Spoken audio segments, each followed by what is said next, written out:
Mark Stewart Greenstein. I want to respond to the Bob in the Hartford Courant's opinion piece from last Sunday, actually Tuesday, October 9th. Robert Hannafin, writing a generally good piece entitled, Next Governor Must Focus on Fixing Schools. I'll get to Bob Stefanowski next. The next governor could be me. And I'm already focused on it. And I wish people would pay attention. There is a lot of good read in this article, but here's one that's searingly bad. It's wrong, and it creates bad prescriptions. He says, poverty is the biggest predictor of a child's success. That is not true. Because the biggest predictor is the expectations of parents.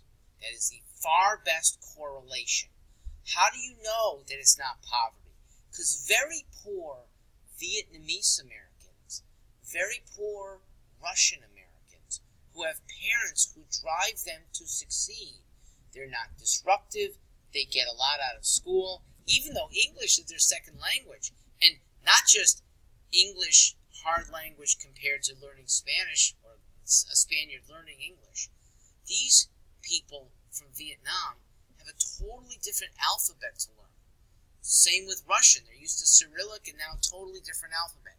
And they do fine. In fact, many of them do very well because of high expectations that the kids step up to meet. When you recognize that that is the deficiency and not poverty, your prescription is way different. Your prescription includes kicking kids out of school who are disruptive and putting them in truancy classes. It includes high-level classes for people who have a high starting and want to go even further. That may mean more conjunctions between high schools and colleges because high schools can't hold that many high-level classes economically. And poverty is not going to be, and if you recognize that poverty is not the factor, it means that pouring more money at schools is not the thing. Pouring more inspiration to kids, helping parents realize choices that really will help their kids is a better prescription. So, there may be more money needed in counselors. Okay? They have been hurt in this state. They're the first group of people to get shoved aside when there's budget cuts. And when you have a 300 to 1 counselor to student or student to counselor ratio, the students aren't getting maybe the most meaningful professional in the school. Nobody can see a counselor as frequently as one period a day, but if it's once every 2 weeks and it's meaningful, counselors could really make a big difference. I'm in favor of that. I'd also like to be in favor, if the Connecticut voter agrees, with pre-K funding of education. It's been a non-issue because we don't seem to have the money. Here's where I disagree. The money's there. We're just stingy. And stingy in not a bad way. We're stingy because we don't trust money in the government's hands. The government screws it up. They reward the wrong type of employees. They spend money in the wrong places. When they find errors, they don't remediate them very well. Why spend more money on a decrepit system?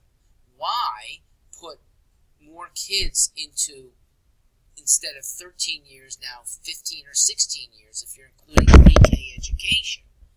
So I think people are actually quite generous with their pocketbooks if they know money is being put to good use. So the schools need to go first. Show that public schools are really creating value, and I think the money will be easy to access. Or maybe you push even harder on pre-K education, but as a priority, and say why it's important.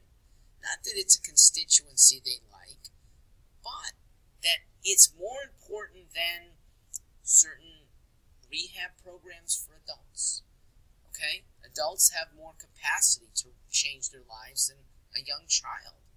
And a toddler has no bad influences to start, and maybe we should just be giving good influences at an earlier age. So, if the General Assembly thought that prioritizing pre-K was good, I still give them the option, why don't you see if private will fund it first?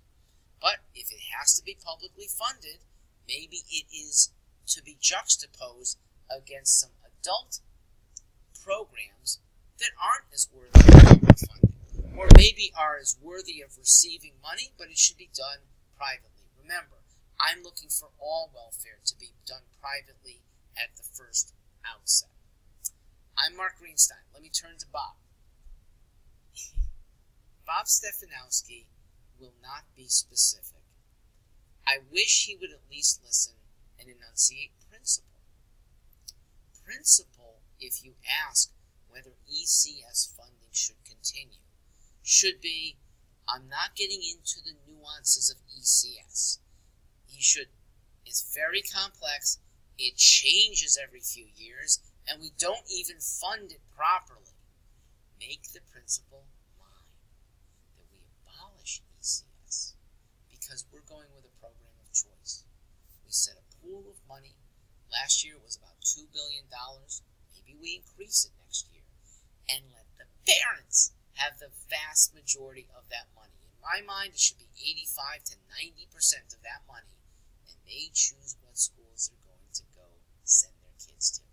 We get better results with private choice. Bob should start enunciating that. We've had 9 weeks. It's time for these last 3 weeks to get on the right education train. I'm Mark Greenstein. Happy to help.